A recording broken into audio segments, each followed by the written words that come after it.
That I don't know. Interesting. Maybe it's done for. I don't know if it's done for speed required for funding. But there's, maybe. Who knows? But there's so much demand for wood. The price of lumber in the US has doubled year on year. Well, you'd think it would make sense to cut it into core and use it for posts or building or even Or something. pellets or something. Just anything. Reusable Rather than putting it back into the soil. Yeah. Interesting. Isn't it?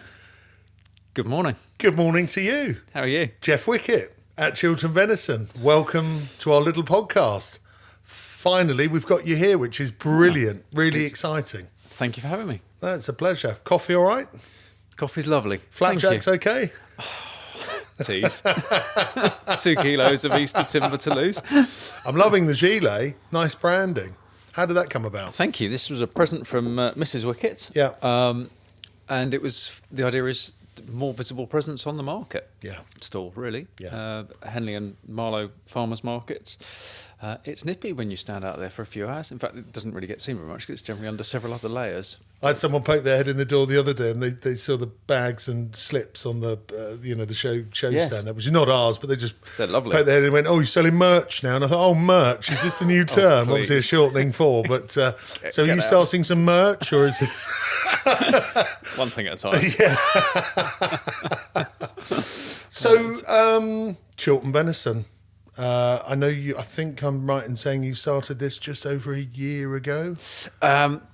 Well, I started stalking in about 2010 and started selling to a few pubs last year. Then we had the lockdown. So instead of selling in the skin to restaurants, got set up as a food establishment with Buckinghamshire County Council and started on a market stall, farmers market in Henley, and that's now progressed to Marlow and 3 farm shops. It must have been quite tough kicking off. I don't want to talk about last year because everybody's talked about it to death, and everybody's keen to move on, quite rightly so. It's quite tough kicking off something new beginning of last year. With the sort of selling of, obviously I know you've been stalking for a while, but actually turning it into, a sort of a business for better terms. It was 2 things. One, fortunate working from home does free you up. As long as you're getting your job done, you've got a bit more flexibility on when you do it. And the other thing is, because people weren't spending money in restaurants, particularly as the lockdowns went on, interest in food increased. And at the same time, you've got much more of the narrative in the press around the benefits of venison. Yes. Both the need to cull deer, to manage them for landscape regeneration, but also the ethical and health benefits of venison. So the timing wasn't bad, actually. And been very lucky with some of my local connections. The local shepherdess introduced me to a lot of people, which has been good from a supply perspective, but also the people that are interested in buying high quality meat. I mean, it's amazing, isn't it? And well done to you. And I know, with everything you do, you give it 100%. But it's amazing, isn't it, to think where you're based and the connections you've made. I find it, strange that someone hasn't done what you've done 2 years ago, 5 years ago, maybe even up to 10 years ago. I'm pleased it's happened for you, but in a way it's a sad thing that someone hasn't gone, let's get some venison out there. Let's sell venison. There's been. Why do you think that is? Why do you think it being in what is really, prominent areas for you to sell your product that someone hasn't already? The interest in local has been an unexpected beneficiary of the COVID-19 situation. And I don't think anyone can quite work out why. Why has local suddenly become so much more relevant? But there is an interest in local. And the other fascinating thing is the market dynamics are such that the big boys, the game dealers, typically would be supplying the restaurants and they'd be supplying in skin. And if you're a big estate needing to cull 500 beasts a year, let's say you've got a population that warrants that, which quite a few of the grounds in the Chilterns have, then you need bigger outlets. You need your restaurants, you need your markets, you've got to get rid of it in quantity because you've got a team of people that are dedicated in-house to your venison supply. So they've really struggled.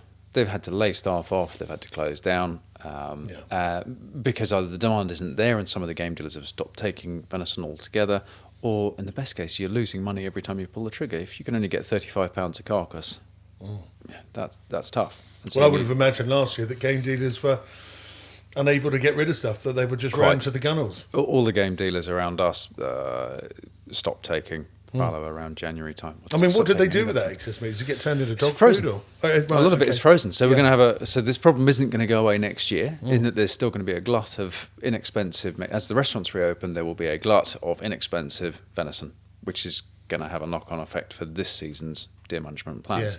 Yes.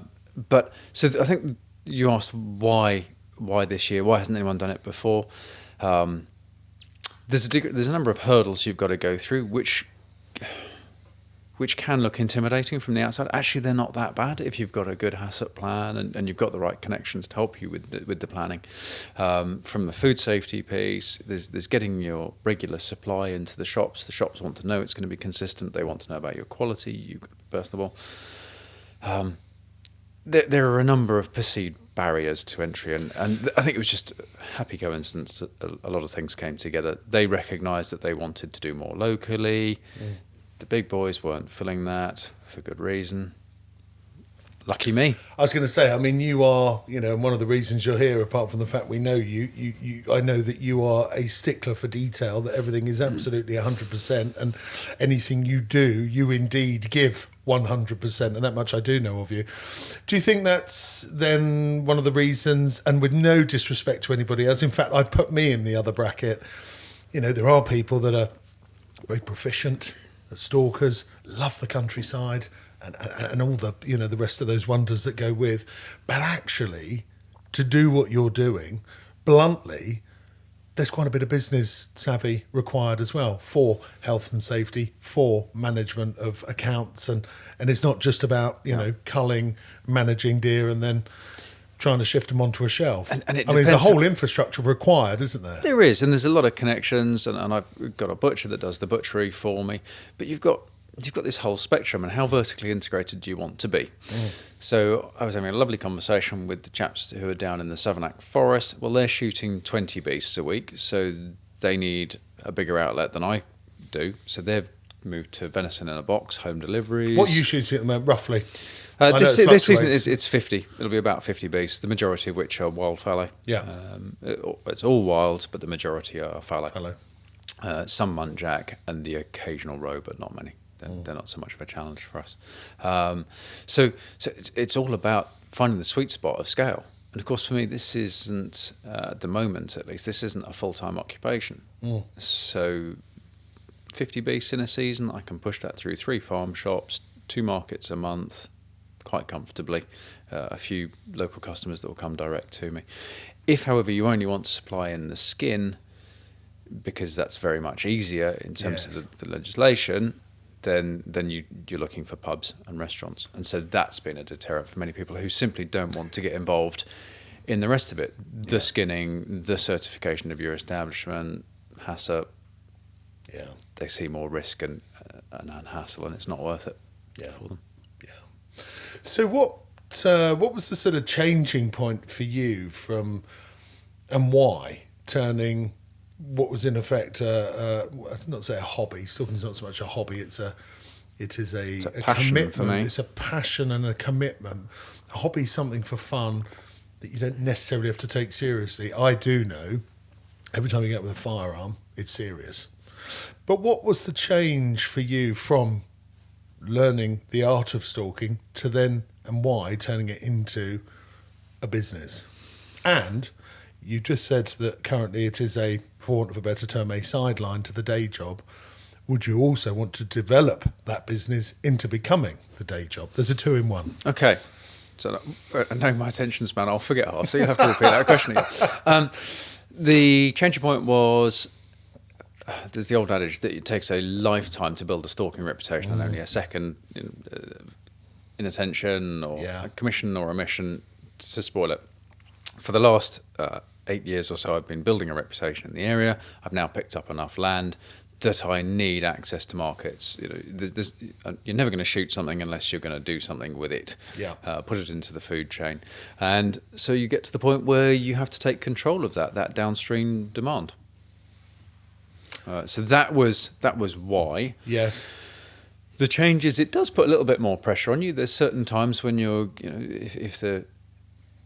for a start, we had very little routine. Everything was a bit unstructured, and that's uncomfortable and lumpy. And then we worked out a nice routine, which is the carcasses need to be in with the butcher by a Tuesday. On Wednesday, we cut list to him, ingredients to him.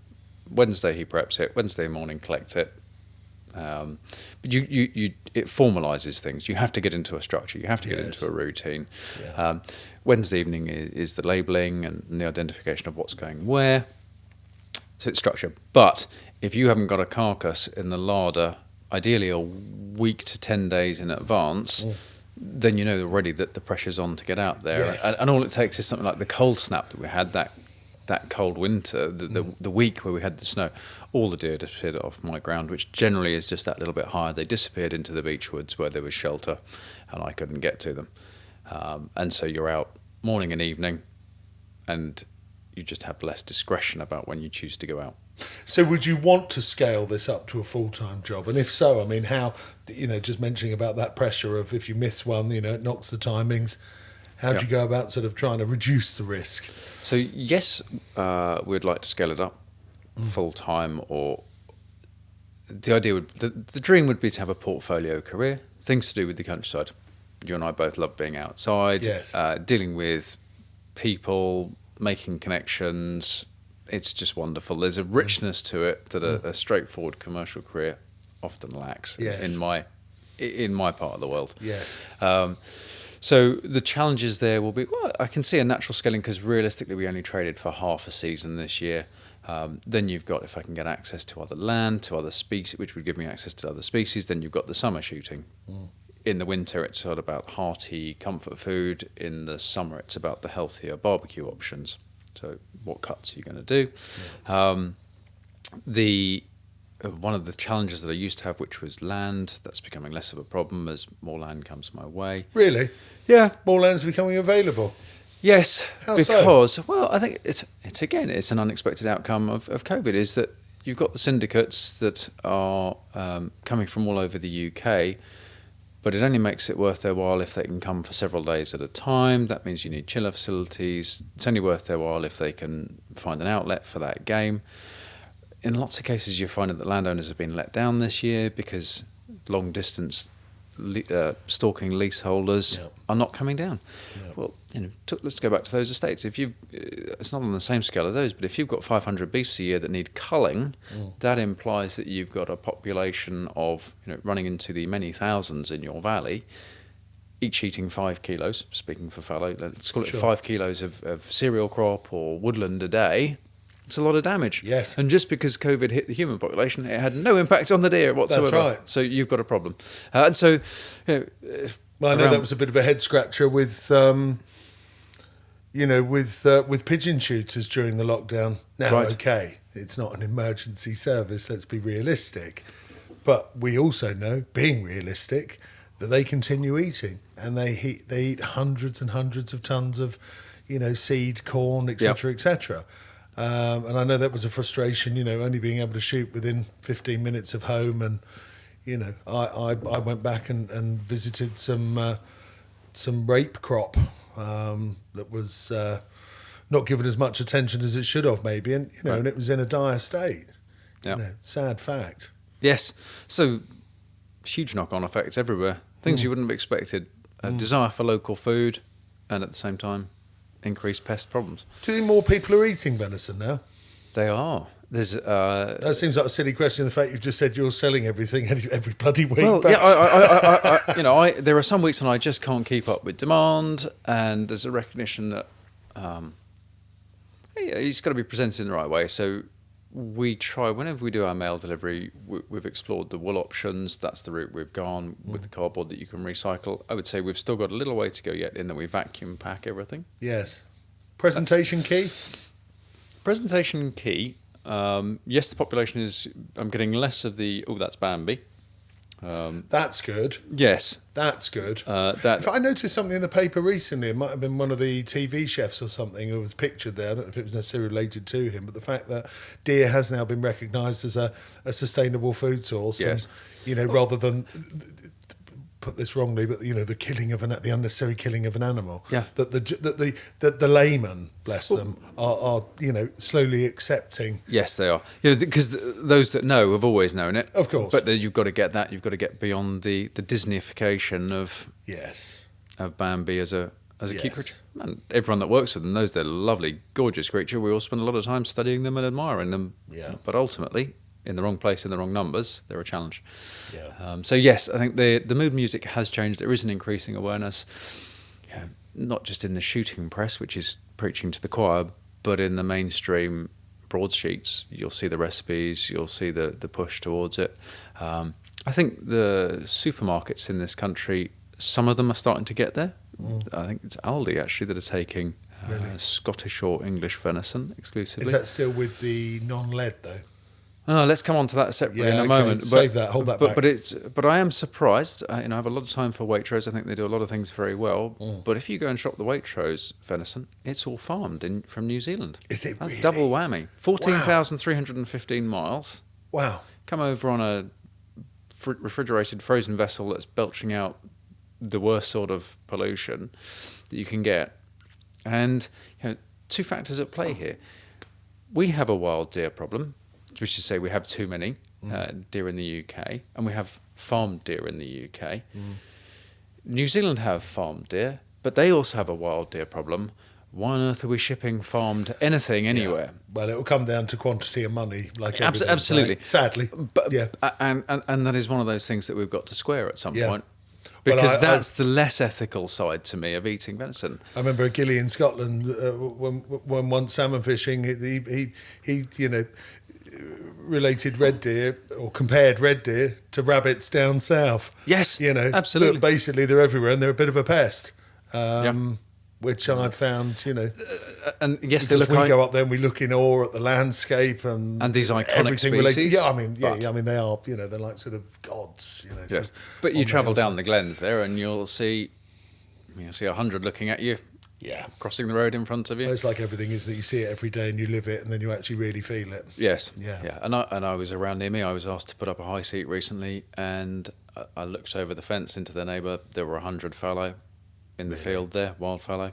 As I drove away half an hour later, half a mile down the road, and I'd stop for another 75 as they crossed the road in 2 packets.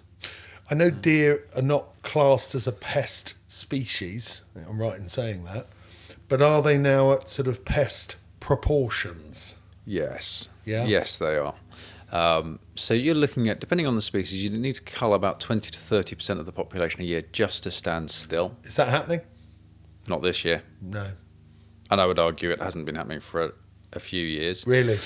And then you get into the Scottish situation, which is very interesting. The way that the government has politicised that and is pushing an agenda that, frankly, doesn't suit the deer or the needs of the human community. But it's just, to my mind, that's just straight bigotry.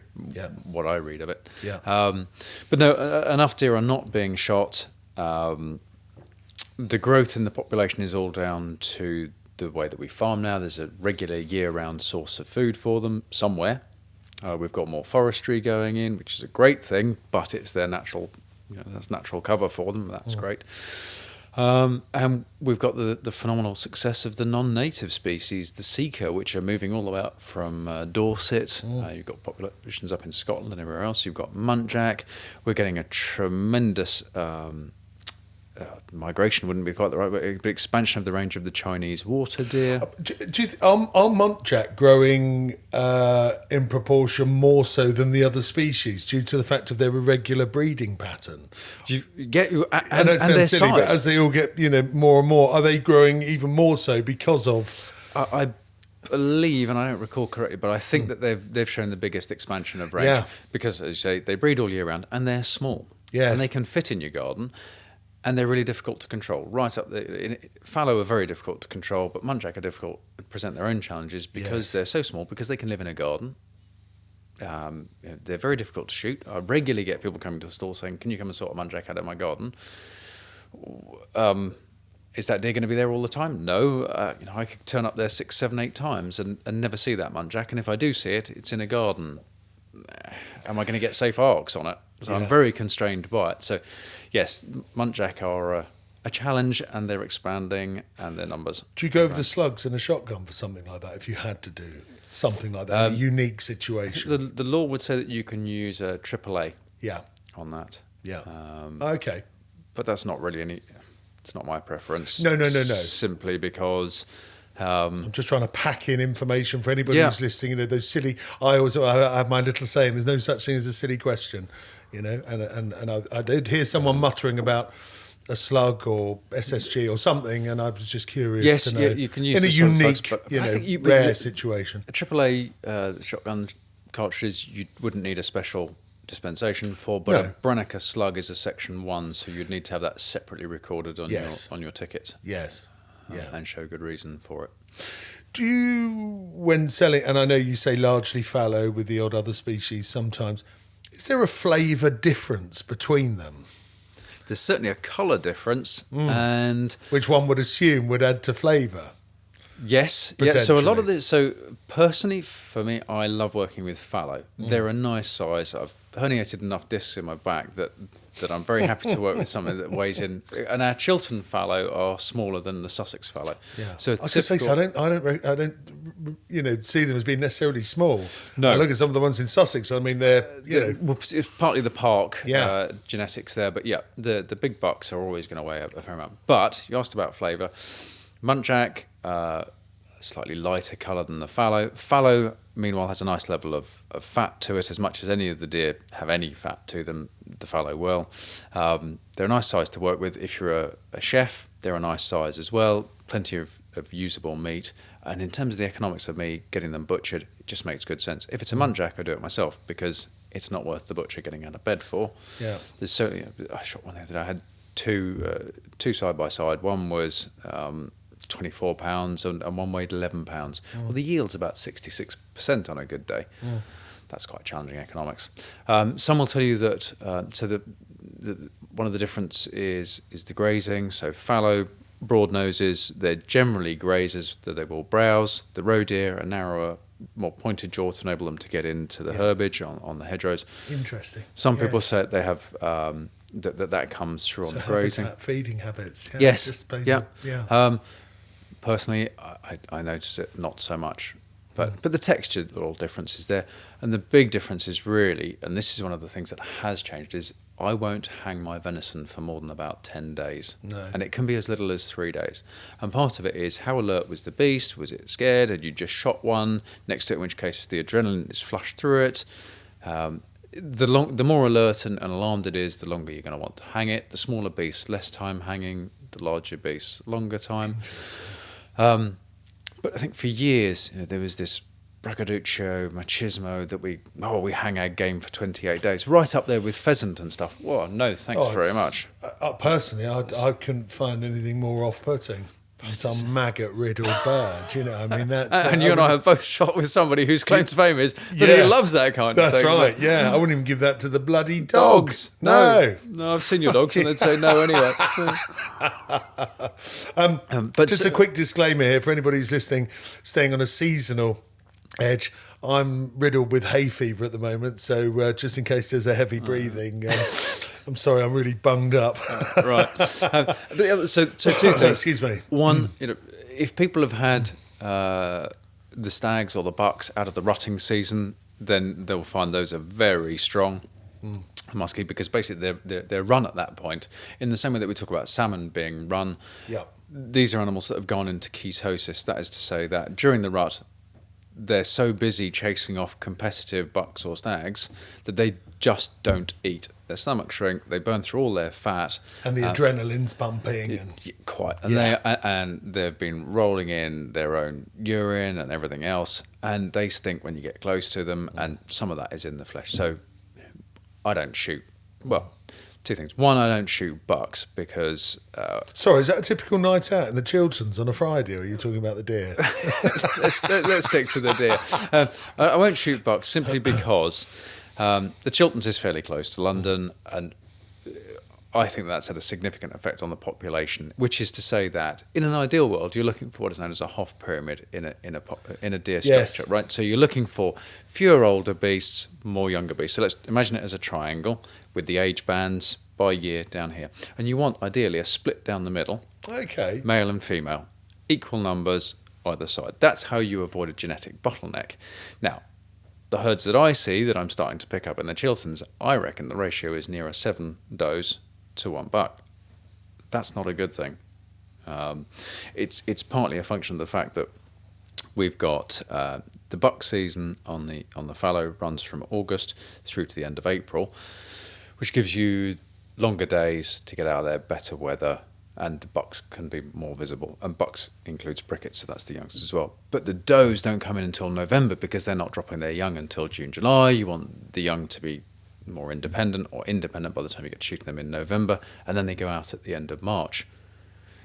Bleak weather conditions, family Christmas duties or whatever mean that actually the does get away relatively lightly, and it's the does that we need to be culling. So, anyway, long story short, I choose not, as a general rule, to cull bucks because I think we just got to let them get on and try to maintain the genetic pool there as best we can and let it expand.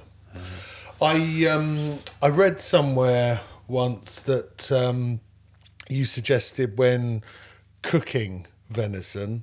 And I thought this was fabulous, and combined with your website, you're going to correct me on this, but it was something along the lines of if it's the front of the beast, you can do one thing with; if it's the back that's a bit tougher, you can slow cook it and so on. Yep. And then combined with your beautiful website, which we'll punt out at the end, obviously, for anybody who wants to know more about Chiltern Venison, you've got some beautiful recipes as well, nicely, sort of presented, clear. I thought that was a fabulous angle. Well, because I think it's like all these things, isn't it? That people, you get those sort of barriers where just people are put off by something different when actually a tiny step forward and it's just another version of meat. Yes. So I thought that was cracking. Well, one of the things that I have discovered is that I love talking to people about venison on the stall. Yes. You've got people that are familiar with it, in which case they want to know in detail, and you've got those that think it sounds like a good idea from the ethical and the local perspective, but are a little intimidated because there's this myth that venison is hard to cook. Yes. And so let me get this out early. A great big thanks to Scott Ray, because that's Scott Ray's book that all those recipes came from with his blessing. So let's be clear on that because that's really good. So Scott Ray, and the book is called... So that's The Merchant of Venison. Okay. And if you look him up on YouTube, he has a mine of information and he is ever so generous with his information. Brilliant. Scott is an award-winning butcher who's gone independent, and he loves British game, and his next book's coming out, which is all about the pig, and it's kind of nose to tail eating. But for anyone that's worrying, I occasionally get asked about whether I'll supply somebody deer in the skin because they want to take it apart themselves and do all the butchery, which I think is fantastic. You won't get it perfect, but it's all going to be eatable. But surely if you could roast a lamb joint, a pork joint, and you can cook a steak, then you're cooking venison. Yes, quite. To your point earlier, the shoulders do 60%. The shoulders and the neck are the most active on a deer. Yeah, so talk us through, nose to tail, yeah. So from the front end, anything that's got the sinews and the collagen, we want to cook slowly. We want it all to melt to give us the sweetness, and so that's long, slow cooking at a lower temperature. So the neck, a deer is a very alert animal. It's always moving, and if you watch, its ears are amazing. The ears can work independently as well. So it can pinpoint very, very exactly any noise that it wants to. But meanwhile, the head's moving, so the neck is working all the time. The shoulders take 60% of the weight. So again, that's going to be a slow cook. The shanks and the shins. The shins on the front, quite thin. That tends to get minced. As you get up into the shoulder, you can dice that. So we take any bullet damage, and we're going to talk about lead and copper a bit later on. The loins run all the way down the back. We call it the sirloin. That's wonderful. That's sort of, for many people, that's, I'm going to say it's the prize cut, simply because people would otherwise refer to the fillet. But on a fallow, the fillet doesn't necessarily weigh a huge amount, whereas you're getting good yield on the sirloins. So those would be a pan fry, short, fillet likewise. You get into the skirt, that's typically minced, everything taken off the breast, that's going to get minced and either used as mince or in sausages and burgers. And then you get on to the haunches, and the way that we cut ours is we do the chump / the rump. If it was lamb, it would be the chump. If it's a steer, it would be the rump. That wonderful wedge just at the top of the buttocks there, that's great. Either as a little roasting joint, or you do it on the hot metal tray, the griddle. Yeah. 2 minutes aside. Bit of black pepper and salt. Oh, I'm just salivating a bit there. And then just slice that into steaks, and that is our favourite these days. And then you've got the massive muscle on the haunch. Well, on a muntjac you might sell that on the bone as a roast, but on a fallow, when that's weighing 3, 4, 5 kilos, you're getting that individually seamed out as a roasting joint. Which so people. I can sell a roasting. What's interesting is I can sell a roasting joint on the market stall when I talk to somebody. And I can talk them about how to cook it, but they still don't sell in the shops, and the farm shops. And these are really lovely farm shops, and I can see that the expensive beef joints have gone because people have a confidence to spend it. But we're working up to that on the venison, and the time will come when those joints will sell in the shops. But at the moment, it requires that. Hand-holding sounds patronising. It's not meant that way. No, I know what you mean. But it requires that encouragement. It's almost an education. Yes, and the confidence that it'll be fine. But if you can cook lamb, you can cook venison. Yeah. Because there are bits of lamb that you cook slowly, the neck, scrag, in the same way that you do. Just a brief answer on this without going all philosophical, but, a few hundred years ago or more, deer would have been the main staple apart from veg and the odd rabbit and whatever else. Where do you think it changed? Where do you think it went from the main staple and then sort of disappeared into becoming this sort of, not mercurial, but this sort of, game that everybody knows about, but it's either, it's a Friday night treat or it's just for those that shoot. Why do you think that happened, if indeed you have an opinion on that? You've got the urbanisation of the population. So people are more removed from agriculture and from the countryside. Zania, my wife, would be the first to say the last few years have been a real journey for her, and she gets it. She loves it now. The whole sourcing of food. But if you look back to the venison, the chase, that was a royal. The royal parks down here. You've got Petworth. If you were found poaching deer, that was death. Yes. So and then. Yeah, for some reason, this mythology around venison is difficult. There's always been plenty swapped in the pub in a black bag, I'm sure. Yes. A bin bag, a haunch of roe here and there. But for years, we didn't have we've never had the numbers of deer that we have at the moment, so it's not been quite so accessible for many folks. Supermarkets haven't sold it, whereas your butcher would have done, and you trusted your butcher. As our shopping habits have changed and we shop in the supermarkets, it's just like any other ecosystem. It's got narrowed over time, and people will pick up a chicken that may have been mass farmed or whatever without a thought. We haven't put the value on our meat. We've lost the confidence with it. There's reading James Rebank's book at the moment, English Pastoral. It's just wonderful. He explains some of the confusion that I have felt because a lot of my childhood was spent on a North Devon farm, which was stuck in the ways of farming of old. Wonderfully rich biodiversity. I remember my Uncle Jack out in the wheat fields pulling the wild oats by hand. Well, the sprays, the loss of biodiversity, the loss of the hedgerows, that's all gone. Yeah. So many things there that I've just not even started to unpack. I've just thrown out on the table. But so I guess short answer would be it started off with the elevation of deer to royal. Yes. Royal only to the sport of kings and queens.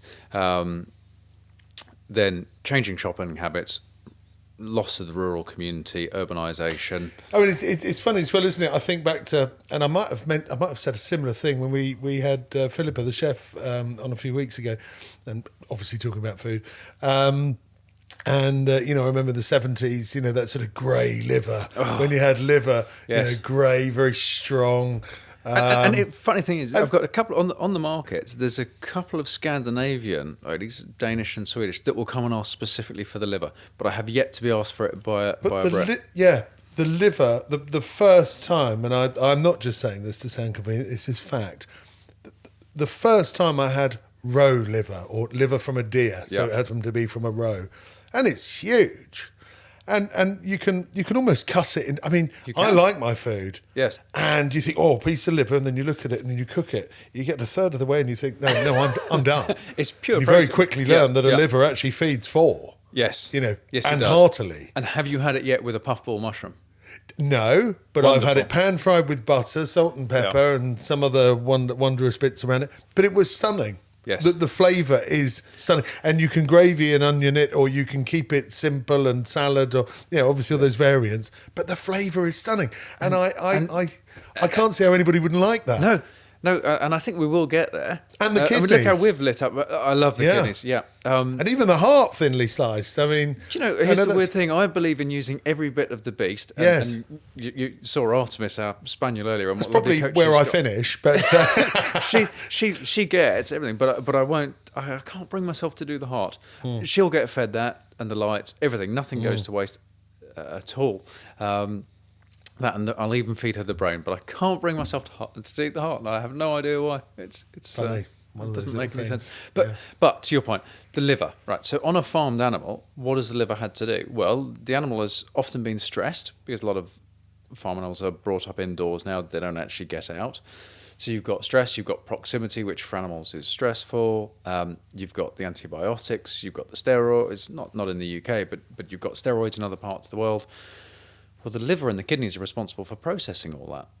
And I am a firm believer that animals going to an abattoir know what is coming, particularly when they get to the abattoir. There is a smell and there is an environment. And the big industrial processing units can do everything they like to try and make that more humane. They've got to have a sense of something, haven't they? If they They're can sense there's they're a dog walker coming, there's sentient self-preservation, surely, isn't Yes, it? they're sentient beings. And, and the reason that the big industrial slaughtering houses put in curved corridors and fake grass on the floor and stuff, it's not enough. And they're doing it for their benefit because the animals then become easier to handle, right? Yes. But there's no way you're kidding these beasts. No, well, they're intelligent things. So that stress, that's all been processed by the liver and the kidneys. And then this is coming out in the flavour as well. Yeah. Whereas I had two fallow on Tuesday night, 210 metres. The first one was straight through the top of the heart. It dropped, it kicked twice. That was that. See, this is the irony, isn't it? And the second one wandered up to it, had a sniff, wandered another 10 metres and dropped to the next shot. So no stress, nothing. This is the irony. I know it's funny, isn't it? People don't consider that, I'm just going to use the term mass production, the production of, Yes. as opposed to the individual, the dedicated specialist going out, It's so we talked about packaging earlier. So yes, I vacuum pack all of our meat. That's a hygiene thing and a freshness thing, Of course. and all the rest of it.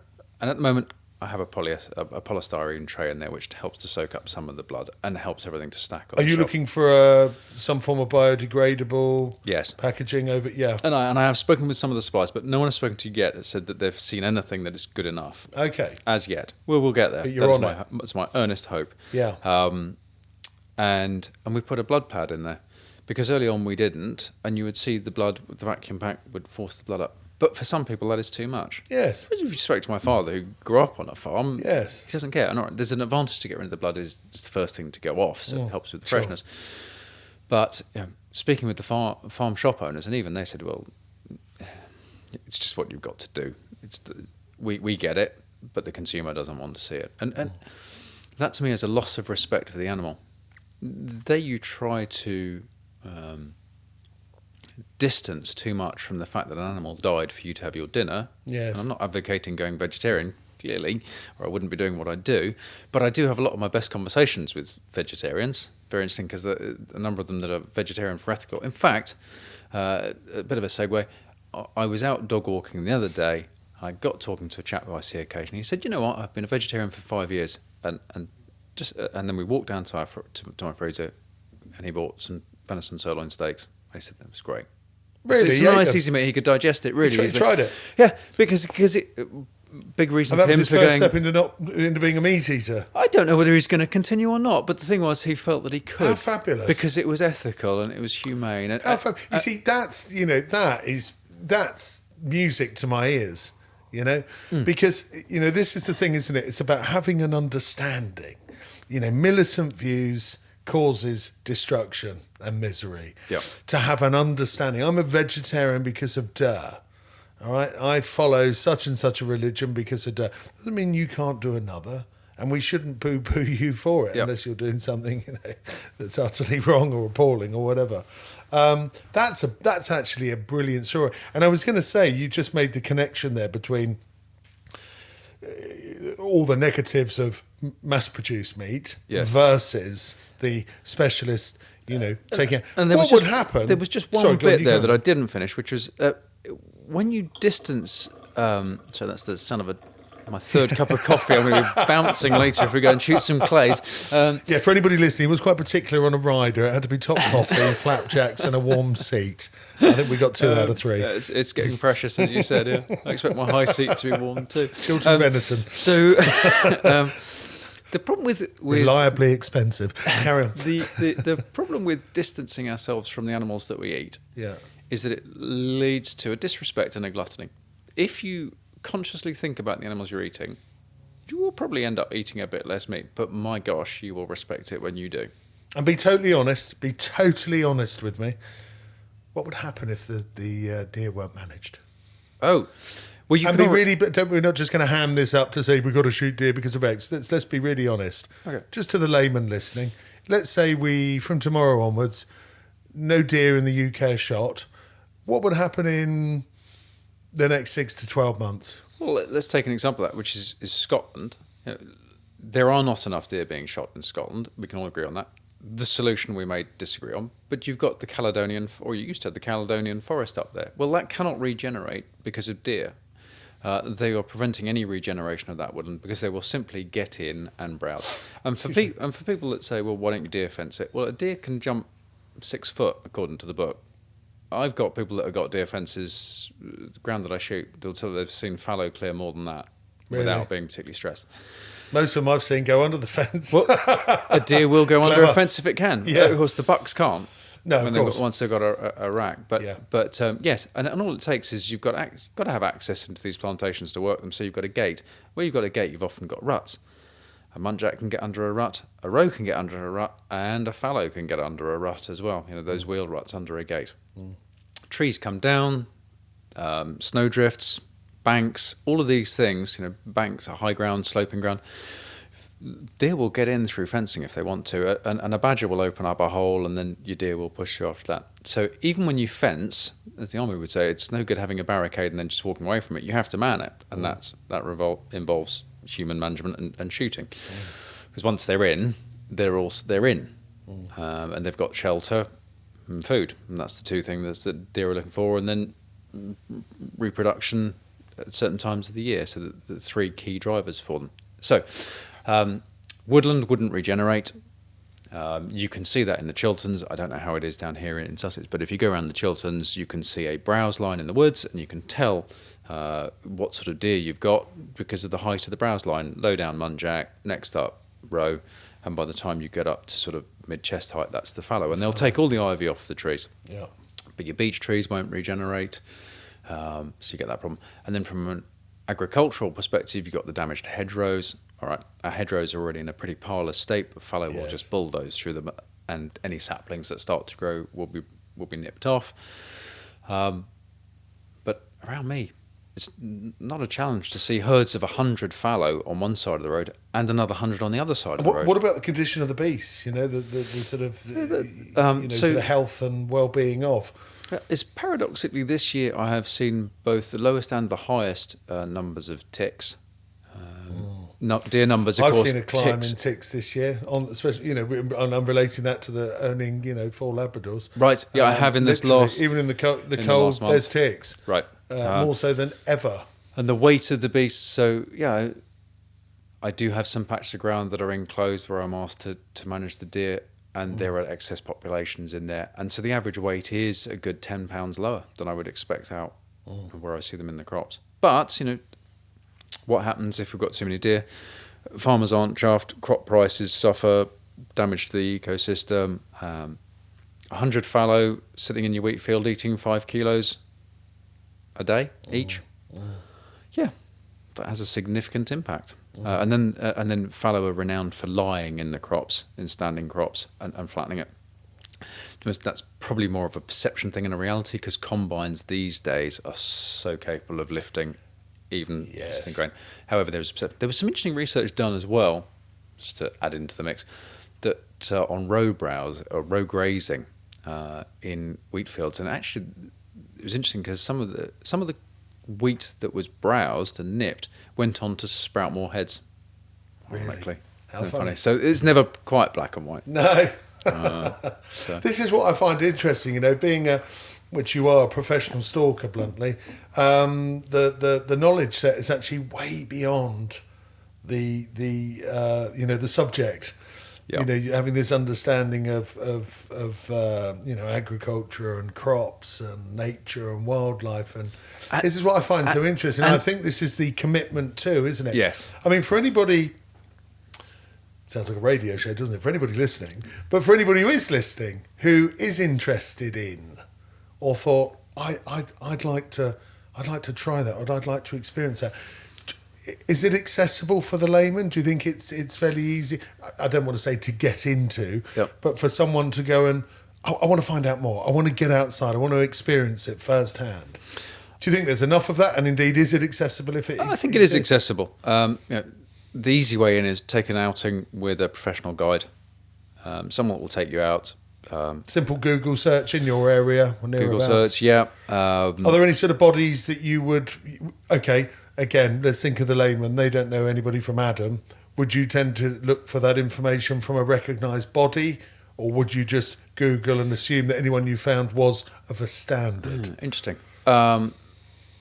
So there isn't a professional deer stalkers body. There used to be the Association of Professional Deer Managers, but that seemed to fall by the wayside some years ago. We've got the BDS, and the British Deer Society, but they wouldn't necessarily be able to point you in touch with a local stalker. Would BASC have a stalking outlet, maybe? Not stalking, but someone who could give advice on how one might... They do. Is it Glyn in BASC? Yes. In short, they would. And the basket also has a great scheme. Yeah. So, let's go back a step. So, I would say get in touch with a professional deer stalker and go out. Someone that will let you, that will want to see. They'll want to see that you can shoot properly, or you could just choose to go out with them. Yeah. And observe deer, watch them in action.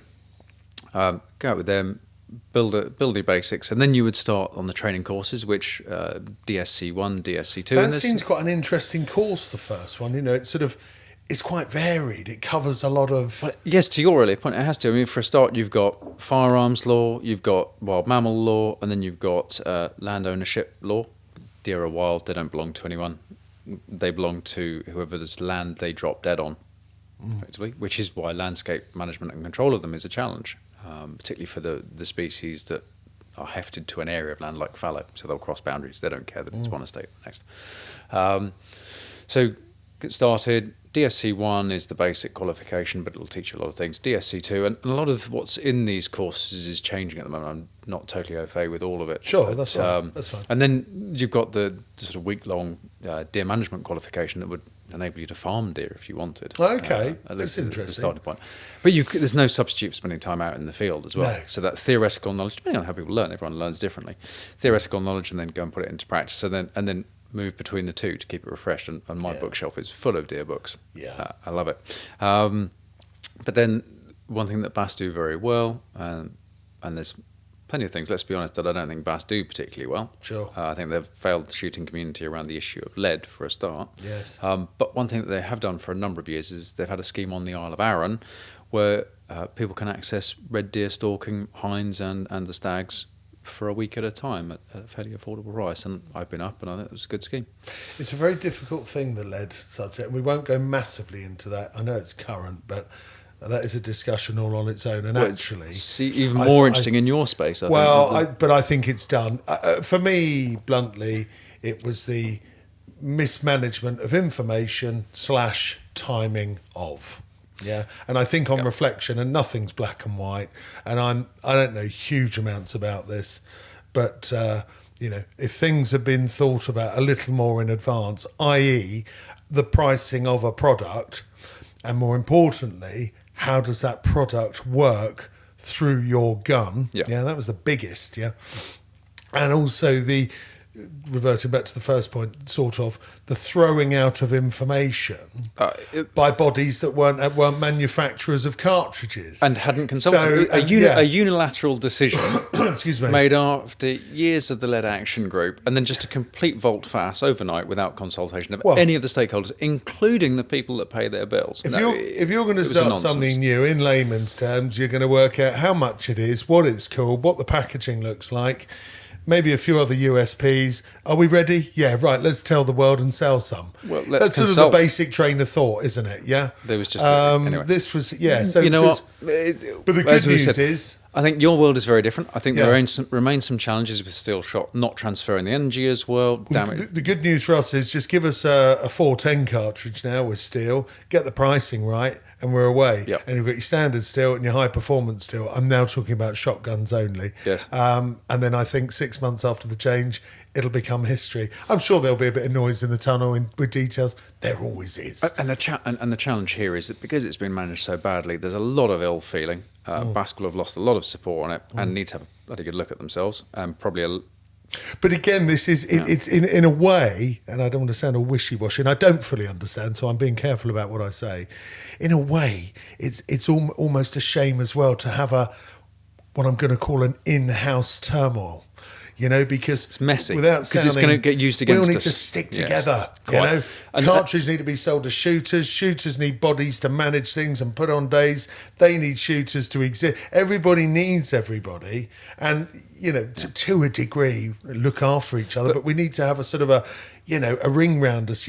Work together. Yes, which historically we have not done at all. Well, and we've always got outside, sort of negativity at the best of times. Yep. And so with this, it's not about lead and steel. I just thought, wow. Yes. Wow. You would think that, come on. And I'm going to pick them out again, that Basque cannot continue to treat it like it's a 1980s rural conservative association. Just because they say it so does not make it so in this day and age. They need to get with the programme. I think all these different people obviously do things for their own reasons, and again, I don't understand why, but to them it's obviously a necessity. But I think looking back, they have forgotten who they serve. Well, I think one person, a voice, something to look after the whole thing would be, and I mean really someone with a voice. So that was the shotgun piece. We also got onto the rifle ammunition. So I've historically used lead. I'm swapping over to copper this season. Yeah. So the challenge at the move done. The challenge at the moment is supply. I have ordered my full ticket allocation, but I can't get hold of that until August because I load my own. So I've ordered the heads. Oh, get this. The game dealer's in July this year. July next year. Oh, okay, no, you're fine. You're in. That's right. Sorry. So for me, do I believe all the science? Look, wildfowl, I get it because they grind up in their gullet. So the much bigger surface area of lead. Do I buy it elsewhere? There's enough other lead pollution and other pollutants and things that when you look at the amount of agricultural fertilisers that go on, which are a pollutant, let's be clear, they're a bigger fish to fry because they go on by the millions of tonnes a year, and here we are being picked off for a few tonnes of lead. Really, it's all about perspective. This has been weaponised against us. Steel shot actually can react with some of the fertilisers and give off a gas. Yeah, well, this has been weaponised against us, and that's why. Yeah. Anyway, I agree with you. That is done. But for me, there's some evidence there's plenty of evidence that shows that lead will, in some cases, powder and go further through the carcass of a deer than you think. Well, I like to use every part of the beast. It's part of my ethic that everything. Dog gets the tail, dog gets the hooves, dog gets the brain if I'm taking the head off, dog gets the tongue. Without going to the gory detail, very, very little gets wasted. The skin gets thrown in, I can't find a use for that. I have tanned skins in the past, but it's painful because deer hair's hollow and it breaks. Sure. However, what I'm not going to do is, I don't want my dog, who gets fed venison 7 days of the week, to get lead poisoning. So I'm going to swap to copper. How many dogs? Sorry, just to butt in, and I'm not being clever. Purely, I don't know. How many dogs have been affected by lead poisoning? I don't know. I have anecdotally. It's not statistical. I have. People have been affected by lead poisoning through the consumption of game. About zero. It's not many. I was hoping you might just throw me some. No, I meant because that no one sincerely. studied it. So And- it and is just a European thing that was related around pregnancy or something. Nothing to do with people who have. Well, clearly California haven't. moved against lead some Yeah. years ago. Natural product lead, nice. But there's this whole, and you see it with the way that I think it's Natural England have done, is that the EU now allows them to act basically as if you're guilty until proven innocent, and lead is one of those subjects that they've. Likewise, the game bird release and the triple SIs, that was all. Oh, you're guilty until you can prove otherwise. So just a blanket ban. Likewise, the general licences, we see the same approach being applied, and it's wrong. It doesn't sit well with the English justice system, but I don't think that that's just a European thing. I think that that's this distancing and that urbanisation of the bodies, the detachment from rural life and conservation and sound statistics that has enabled them to do that. Now, we haven't mentioned this, but I know that you load your own ammunition. Yep. From converting from lead to copper, I know you're having an issue in acquiring material. Just to be clear, that's not a problem that's going to go away. So I've ordered my allocation in August. I'm already being told by the gun shop that the next time they're going to be able to get in is July the following year. So in effect, you're going to run out. Yeah, I'll be okay. But Right. Does it play any different part in the sort of fine art of home loading? not really. The projectiles are you fire a slightly lighter projectile using the same. So you're So same grain, but same powder. Yeah, you use the same quantity of powder because you know that's going to affect your barrel harmonics. So you've set that. You've found your sweet spot on the nodes. A slightly lighter bullet because it's so it's going to travel faster. Yes. And that will give you. I'm always told by my army friends that it's not quite the right equation, but for most of us, E equals MC squared covers it. Energy, which is what you're trying to transfer into the beast, which requires that expansion, is mass times speed squared. Yeah. It's all about speed. So because you need the bullet to expand, that's in the animal. Yeah. That's how the energy is transferred. Yes. That's what we're trying to maintain. So lighter round, but driven faster by the same powder.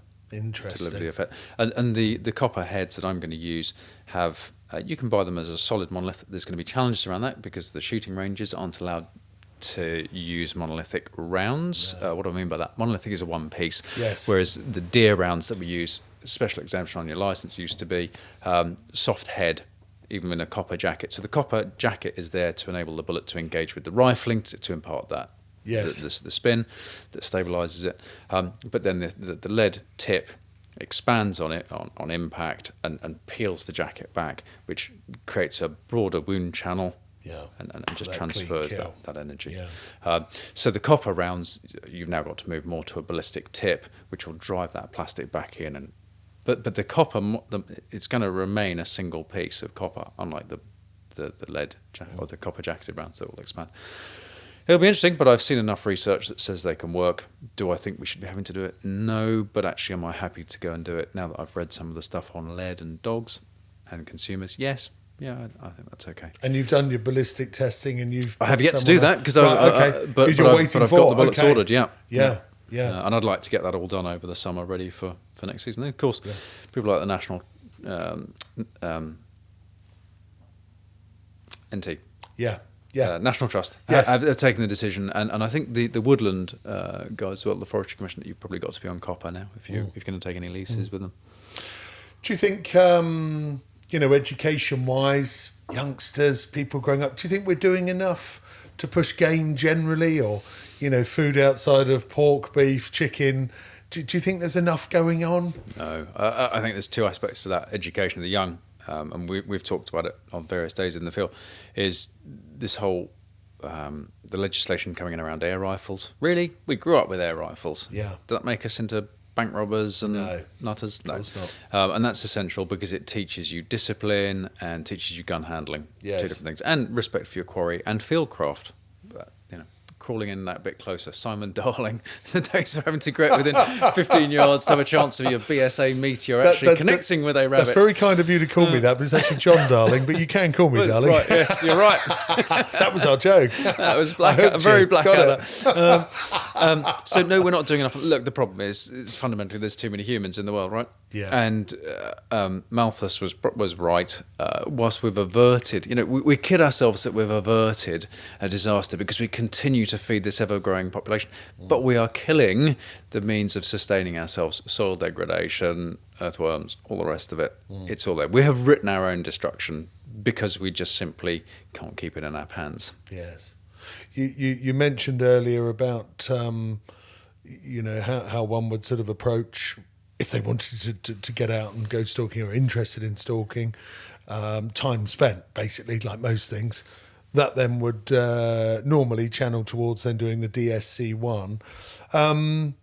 Is it difficult to get a firearms license now, based on the fact that you create a track record and can sort of clearly show that you are, committed and pursuing? Because obviously having a firearms license is a key, essential part of you can go stalking. Well, yes, if you want to do it. If you want to go out with a professional stalker, there's the estate rifle facility, so you can always go out and use theirs. Yeah. Shotgun, much more of an onus, or much more of a, not quite the right term, much more of a right to have a shotgun in the UK. Yes. You've got to prove much more use and access to land for a firearm, and the police will typically give you a closed firearm, which is to say there's certain bits of land that they have decided is safe for you to shoot on. And then you can move to an open. The irony there is that it's not the land that's safe, it's the user. It's not the rifle that's unsafe either when they talk to you about different calibers. Once you've got a centre-fire rifle or any rifle beyond an air rifle, sub-FAC, you need a backstop. Yeah. It's very simple. Yeah. It's not the land that's the challenge, it's the user. Yes. So I don't know, it's been a while since I got my firearms certificate, but showing that training with a professional stalker and the qualifications actually made their job a lot easier. And I remember talking to one of the examiners, actually. I don't know if it's a BDS examiner, and they were saying that, funnily enough, a large percentage of people who do the DSC1 are actually doing it because they're interested in nature, habitat, not necessarily the culling of, not as in they're against culling, obviously they're doing the course, they're there, but they were there not necessarily to become a professional stalker, not necessarily to shoot lots of deer, but just wanted that. And I think, as I've said a couple of times throughout our conversation, that is one of the many lovely things, one of the lovely things about the management of deer, let's say, is that you end up having that quite broad understanding of quite a lot of stuff outdoors. Well, you do, but it's interesting, if I go up to Scotland and I go stalking up there, I consider that I know very little. Yeah, sure. Partly because they're gillies that have been doing it for many, many years, but also it's just a different world up there in terms of how the deer behave, the wind, the topography, the ground. That's what I love about anybody outside. People who fish, they've got an understanding of water temperature, of landscape, of the breeding process and habitats and pigeon shooters. This is what I think is overlooked, and why it irritates me. And I know I'm biased because I am a shooter, but this misunderstanding is always largely around ignorance, isn't it? And this is why it's a presumption. That education is fabulous. And as I've also said today, I will regularly say there is no such thing as a stupid question. Ask, understand. Yeah. And so are you seeing many people coming into shooting at the moment? We have seen an influx in newbies. That's the term, which is fabulous. And how many of them are doing this, your beautiful playground, as an opportunity, as a learning ground to then go on and shoot pigeons or pheasants or driven game? Do you know what? Funnily enough, not necessarily a high percentage, which I find uplifting. They're not vegetarians. They're not interested or against. They're just coming to learn clay shooting as a discipline, right? Which is fabulous. And as I say to them, don't come in to learn to do something. Come in and learn how to shoot a shotgun. And obviously clays are the format of to shoot at, to train, a target to hit. And women? We get a real cross-section here. Yeah. And that's really uplifting. And young shots. And I think that for us, two-pronged, largely women in shooting over the last 10 years is, grown to sort of it doubled, trebled. It's huge. And I'd put that down largely to the Chelsea Bun Club and a girl called Victoria Knowles-Lax, who's a wonderful woman. She's brilliant. but she started the Shotgun and Chelsea Bun Club. Yes. And I think that was the catalyst. Yep. That just, all of a sudden, women flocked. Superb. Since then, lots of Build other... that core, Yeah. that critical mass. Lots of other ladies' clubs, and some of similar size, Yep. you know, and great, all good, doesn't matter. But she, I would say she was the sort of start. Right. But for us, so thanks to her and all the other clubs, great. But also, I think here uniquely, which is as much as I'll say about us, because this is about you, it's about atmosphere. Yep. And, you know, as much The as different types of clay shooting well, grounds. you know, there's some grounds that are, you know, A bit more macho. male orientated, Yeah. and you know, I mean, it was a male dominated sport for many, many Yes. years. You know, and transitions are slow, but here we're welcoming of all, and quite bluntly, I'd rather be surrounded by women than blokes. So for me, it's a win-win. What I find fascinating is you know, I took Zania out yesterday for the first time. We were using the rimfire rifle, and then we actually progressed to the centerfire. All right, we made sure it was well supported, because the one thing I didn't want her to do was to have a bad experience with it. Yet again, that girl's going to wipe my eye in no time. And just for clarity, Zany is your wonderful wife. She's my wonderful wife, And, and she is now expressing an interest. She has moved from, we talked about education earlier. She has moved from one of our early dates when I was living in Guildford. She walked into the kitchen and there was lunch on the table. It was a wood pigeon that I'd shot with the Yes. air rifle. We had a lovely pigeon salad, but there was a big leap for her to go from oh my gosh yes, to that. And then there was the whole deer thing, and actually I'm never going to be able to shoot a deer. I kind of don't understand what you do, through to I do understand what you do, but I'm never going to do it, through to actually I'll come out rabbit shooting with you in the near future, so hence yesterday, and I might take a shot now that as you know, she's been practicing Yes. a lot, so she's wanted to ensure, as we all would want to ourselves, that she's capable and competent before she goes out to do it, course. so she can ensure that it's done humanely, but she can now make that link between killing something for food. And she's now saying that she could imagine the day when she'll come out and shoot a deer. yeah. It you know, it just keeps coming back to the same thing. It's education, and I think it's utterly essential, because if you don't like, you know, if you don't like it, that's fine. But have tried it. Everybody The old has a adage. choice, right? I do struggle sometimes with meat eaters who say they don't like it. I can't quite stack that together. But that's me as the ultimate hypocrisy. Well, absolutely, and I would imagine that if I you know took that particular individual to one of the nastier sides of, you know, chicken production or whatever, you know, that they not necessarily become vegetarian, but they certainly then have an understanding of Yes. how things are done And I've- correctly. And I've had this conversation. and we've talked with, about and the I've flavour. sat at people's dinner tables eating meat, and they've said, "Oh, dear, don't know how you can do that. Cruel, cruel." Yeah, walk into a great big hangar full of chickens pecking each other. Yes. That's cruel. Yeah. Yeah, And- but Anyway, yeah. So, okay, are you happy? Obviously, I know you're running a business, and like all of us, time is precious. I'm always quite open to say to people to call in, email, phone with those questions. Yep. Because if we can help, then I Absolutely. feel we're doing our job. Are you happy for people to contact? I know you don't want hundreds of thousands of people asking you questions, but are you happy? please do. Because you've got a beautiful website, and I like you. the fact, you know, apart from you being committed to what you do, which is a no-brainer, you have got the cookery side, you have got those little snippets of information, you take it very seriously, you clearly are very knowledgeable. I bet there's a lot of people listening thinking, I'd love to have a chat with him. I'd love to ask him a silly question. Yeah, absolutely. Yeah. Please do. Great fun. Recently went out with Charlie Jacoby on the Field Sports channel. We spent a lovely 7 hours. What a great guy. We spent some interesting. time together doing that, and I'm hoping that you're going to catch up with those guys there. So that's on the Field sporting Sports. yeah, that's on Field TV. Sports too, but also Yeah. you can find it on my website. Brilliant. So let's just for clarity on there. So Chiltern Venison website. What's the address? chilternvenison.co.uk. Nice Okay. and simple. You'll find us on Instagram at the same, and Facebook.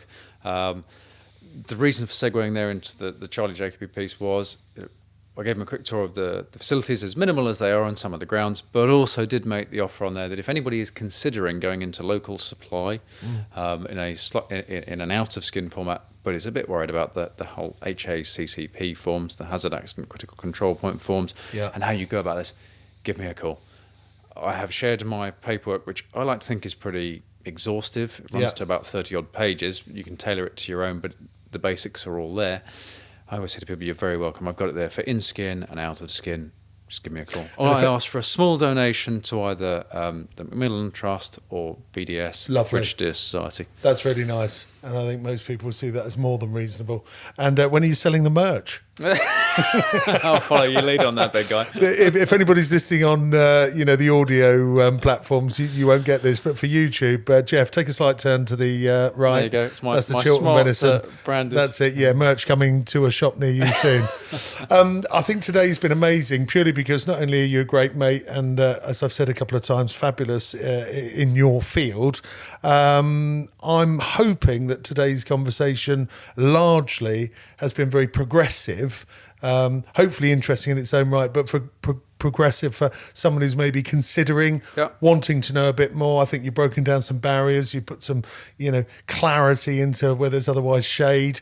And indeed, you've got your website, the details on there, and are easily accessible. So for being utterly wonderful and an absolute pleasure, Geoff Wickett of Chiltern Venison, thank you very much indeed. Wish you the very best. Great. And we'll look forward to seeing you Here's again some venison barbecues. Indeed. Nice to see you, Simon, chap. Take care. You. Cheers. Good Bye. for now.